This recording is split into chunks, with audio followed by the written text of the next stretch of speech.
On September 6th, 7:04 a.m., detectives get a call.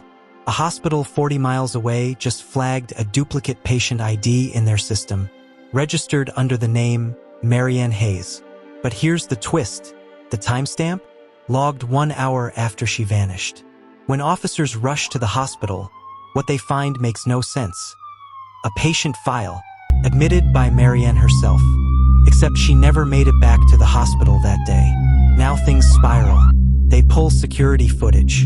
And there, 2:17 p.m., a woman in scrubs enters the psych ward.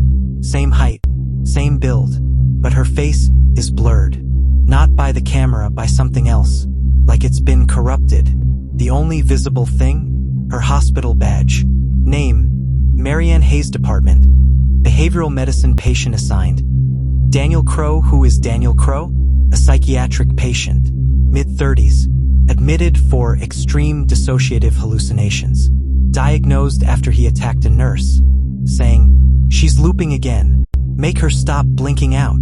His obsession? Time fractures. Parallel loops. Memories that rewrite themselves. In his psych evaluation, he said this: "There's a woman who keeps appearing. She's not real. She's just my memory. Trying to wake up." The woman? Marianne. Detectives dive into the logs, and things start breaking open. 1 week before Marianne vanished, she filed a formal concern. Subject: patient Daniel Crowe. In it, she wrote, "He knows things he shouldn't. Personal things. My childhood address. My father's car. He hums songs my mother used to sing. Songs I've never spoken aloud.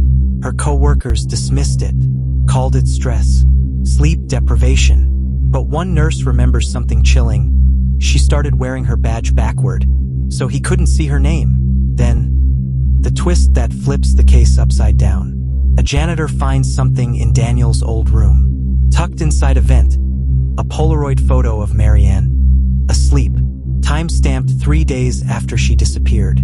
On the back, written in marker, she doesn't know she's stuck yet. By now, police are convinced Daniel Crowe isn't delusional, or at least not entirely.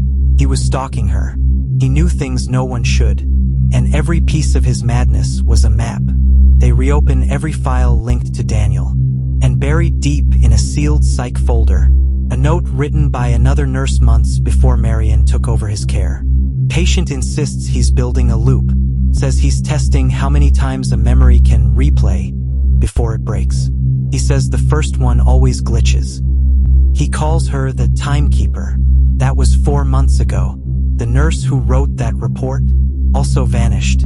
Now detectives are scrambling. They reanalyze every login, camera angle, shift record. And then it hits them. Daniel Crowe had no visitors. But somehow, his file was updated daily by someone using Marianne's credentials for 10 days after her disappearance. And during that time, his symptoms completely disappeared. One psychiatrist wrote, "Patient stable, clear thoughts, says he feels whole again." Signed by Marianne Hayes, except she wasn't there. And then, the moment everything collapses, they exhume Daniel Crowe's grave, buried after a reported suicide inside the facility 2 years earlier. But inside the coffin, they find someone else, female, still wearing scrubs, and pinned to her chest her hospital badge. Name: Marianne Hayes. Who was Daniel Crowe? Where is his body? How did he vanish from a maximum security facility?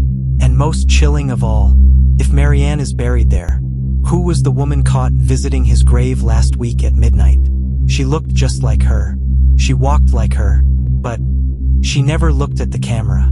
2 bodies, 1 coffin, 1 name, Marianne Hayes. But Daniel Crowe? Still missing, at least physically. Because here's the bombshell investigators find next. Before his suicide, Daniel was enrolled in a classified experimental program at the hospital, a neurological study called Echoloop. Echoloop was designed to help patients with severe memory fractures. But Daniel twisted it into something else. He said he was learning to stay behind, to plant thoughts, memories, voices, not his own, someone else's. Detectives pull his psych logs, and deep inside an encrypted file, they find an unauthorized transcript. It's between Daniel and a therapist, and it's pure nightmare fuel. Therapist: "You keep saying she's looping. Who is she?" Daniel: "My keeper, my nurse, the first one. If I can mirror her enough times, I become her shadow." Here's what he meant.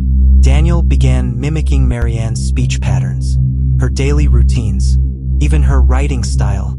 He said if he could get close enough, he could split her presence, that she'd echo in two places at once.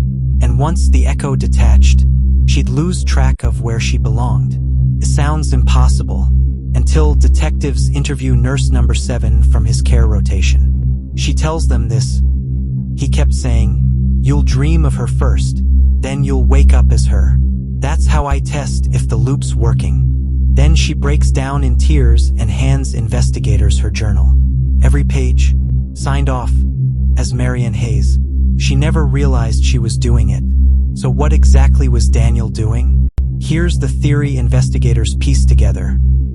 He manipulated 7 different nurses, individually, slowly, making each one believe they were becoming someone else. Their schedules, their memories, even the way they looked in the mirror. And the final piece? A discovery that changes everything. Security footage from a lockdown records room. Timestamp: 2 nights before Daniel's death. Someone wearing his psych gown walks in. But when they turn toward the camera, it's Marianne. Only her face flickers, like a digital glitch. One frame shows her, the next shows him. So who really died? And who's still walking around in someone else's skin? Because here's the most terrifying twist of all. The real Daniel Crowe never existed. He was built, layer by layer, through mirrored memories, through every nurse he studied, including Marianne. And now, he's not in one body anymore. He's in 7. And last week, another nurse just disappeared, left behind on her bed. Sticky note. It says, "I never left. You just changed the version of me you could see." This time the predator wasn't hunting them. He was becoming them. Subscribe for episode 3.